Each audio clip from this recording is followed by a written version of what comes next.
तो आज आपण मेथी आलूचे पराठे बनवणार आहोत। इथे मी अजवाईन आणि गव्हाचं पीठ घेतलेलं आहे। याच्यामध्ये मी चवीनुसार मीठ, अजवाईन आणि थोडंसं तेल टाकून मिक्स करून घेतलेलं आहे।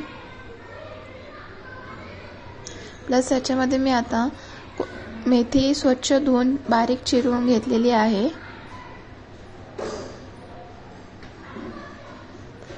याचा छान असा घट्टसा गोळा बनवून घ्यायचा आहे।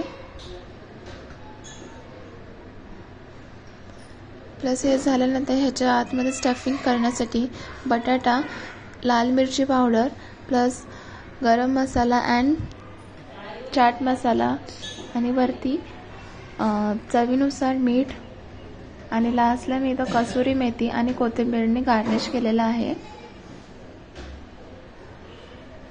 सो नंतरने मी इथं स्टफिंग रेडी झालेली आहे। पिठामध्ये स्टफिंग भरून गोल असे पराठे लाटून त्याला